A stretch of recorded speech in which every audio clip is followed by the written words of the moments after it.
Do you see that? There's a 5-pounder right there. Hold this. Dude, if I get this thing, it's gonna be a pitch and a half. Oh, Lord have mercy. If I pull this off, Anthony, if I pull this off.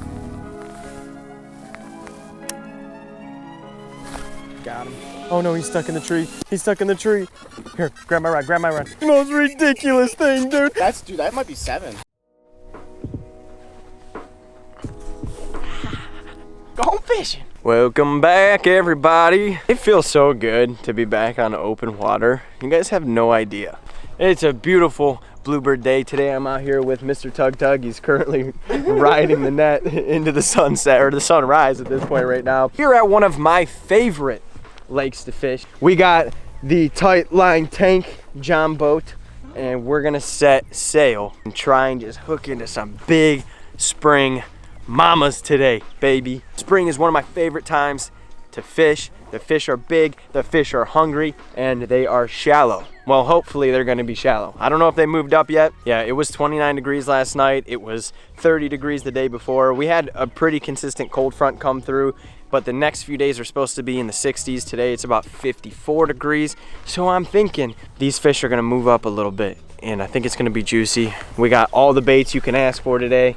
Less talking, more fishing. You guys know the deal. Catch some big mamas, baby. I got a mess over here. You're gonna get yourself. Don't sit down, buddy. Don't sit down. I ain't 50 yet. No colonoscopies for me.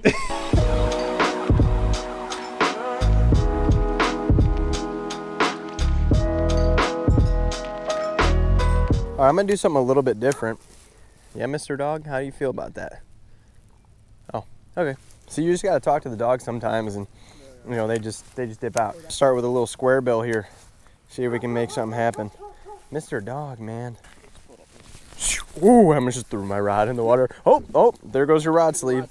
Sorry, Tony. You know, your rod sleeve means nothing to me. I said, get out of here.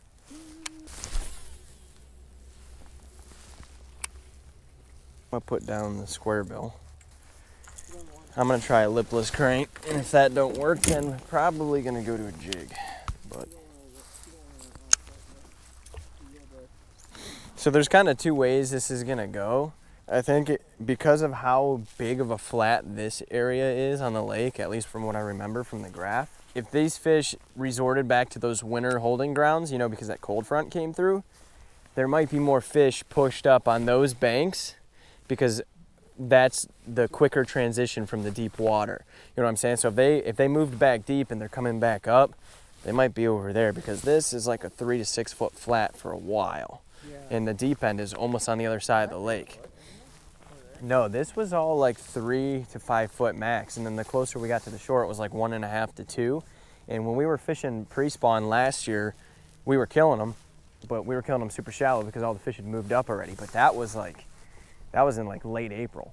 So it being so cold, I'm thinking if we don't get them here, you know, obviously we could try and flip. They might be tight on cover. Honestly, I'm probably just gonna flip a jig right now since I know this is shallow. When we get to the other side of the pond over there where it has like a deep transition, that's where I'm gonna start throwing this jerk bait. Because I think a lot of those suspended fish that are kind of starting to make their way up are gonna eat this thing. But that's kind of what I'm thinking. But you would have to go pick up stuff. Oh, dude, that's awesome, bro. Like a vegetable.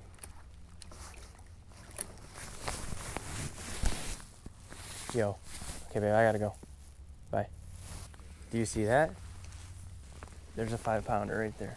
Hold this. Dude, if I get this thing, it's gonna be a pitch and a half. Oh, Lord have mercy. If I pull this off, Anthony, if I pull this off, it's not even moving. He went after it. Is it on a bed? Hold on. Did you see it go after it? Yeah. In the mail? It might be a bat on a bed.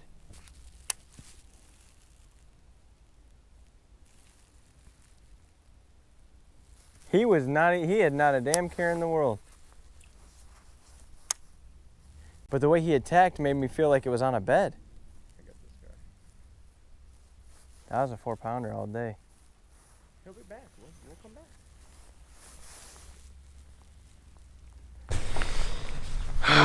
folks. It has been a tough one, man. Me and Tony at this point have done everything. We've thrown jerk baits, chatterbaits, spinner baits, square bills, lipless cranks, jigs, Ned rigs, drop shot. I haven't showed everything here on video because it's tedious. We fished deep, we fished shallow, we fished uber shallow. We have not been able to get a sniff. That's pretty much how our day's going, but that's spring fishing for you. I had a feeling it'd be tough. You know, I kind of came out here expecting, hey, if we get 1 or 2 fish, that would be solid. Just because, like I said, we had massive cold fronts come through, and sometimes that just really messes things up. We're gonna give it maybe another hour or 2, and hopefully me or Tony, if we could link up with one, that would be sweet. But at the end of the day, it is spring fishing. It's hit or miss. So I think it's gonna be like another week till the water really acclimates and these fish start pushing up shallow for pre-spawn. But the water here is significantly cold. I did not expect it to be this cold. It's all right. It's a beautiful day to be out here, so we're just gonna keep chugging along, figure it out. So back to the GoPro.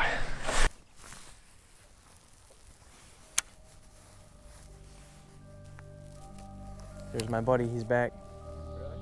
Yep. Got him. Oh no, he's stuck in the tree. He's stuck in the tree.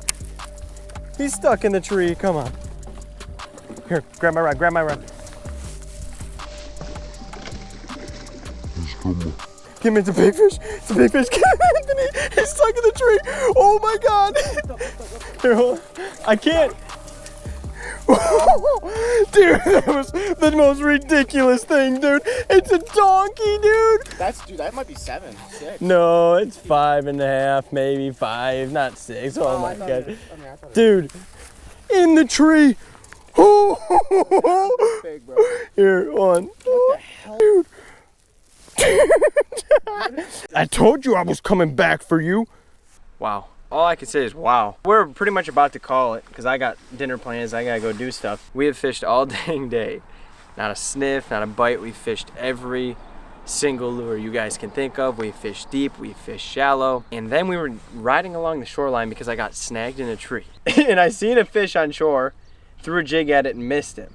We circled the pond and came back and the fish was in the same spot. I cast a bandito bug, flip it perfectly, almost like the fish was on a bed. He just nails it and gets caught in a tree. He got caught in a tree, dude. Oh, That's crazy. this is ridiculous. This is the fattest, shortest bass I've ever seen. Oh, yeah. Do you see this right now? Like, oh my God. But this thing is 4 pounds all day. Oh, yeah. Okay, you ready?